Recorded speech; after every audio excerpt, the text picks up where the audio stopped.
নমস্কাৰ বন্ধু বান্ধৱীসকল, মই ঝাৰখণ্ডত থকা এটা মন্দিৰৰ মালতী মন্দিৰৰ বিষয়ে ক'ব বিচাৰিছোঁ। আপোনালোকে শুনক। মালতী, যাক প্ৰায় মন্দিৰৰ নগৰী বুলি কোৱা হয়, ঐতিহাসিকভাৱে গুপ্তকাশী বা লুকাই থকা বাৰাণসী নামেৰে জনাজাত আছিল।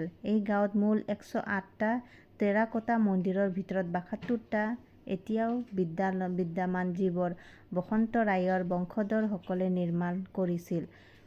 বসন্ত ৰায়ৰ চুলতানে বসন্তক মালতীৰ চাৰিওপাশৰ এটা বিশাল অঞ্চল উপহাৰ হিচাপে দিছিল। বসন্তক ৰাজ বজা বসন্ত নামেৰে জনাজাত হৈছিল আৰু তেওঁৰ বংশধৰসকল বাজ বসন্ত বংশই পিছত দমৰাত তেওঁলোকৰ ৰাজধানী স্থাপন কৰিছিল। মালতী পুৰাতাত্ত্বিক আৰু ধৰ্মীয় গুৰুত্বৰ লগতে প্ৰাকৃতিক সৌন্দৰ্যৰ বাবেও বিখ্যাত। কেনেকৈ যাব বিমানেৰে? নিকটতম বিমানবন্দৰ হৈছে নেতাজী সুভাষ চন্দ্ৰ বসু বিমানবন্দৰ, কলকাতা, যি ইয়াৰ প্ৰায় 250 কিলোমিটাৰ দূৰত। ৰেলৱেৰে ই ধুমুকা ৰেলৱে ষ্টেচনৰ পৰা প্ৰায় 55 কিলোমিটাৰ আৰু ৰামপুৰহাট ৰেলৱে ষ্টেচনৰ পৰা প্ৰায় 20 কিলোমিটাৰ দূৰত। পথেৰে ই কিশোৰপাৰা ব্লকত ডুম ই পৰিচিৰে আপোনালোকে যাব পাৰিব।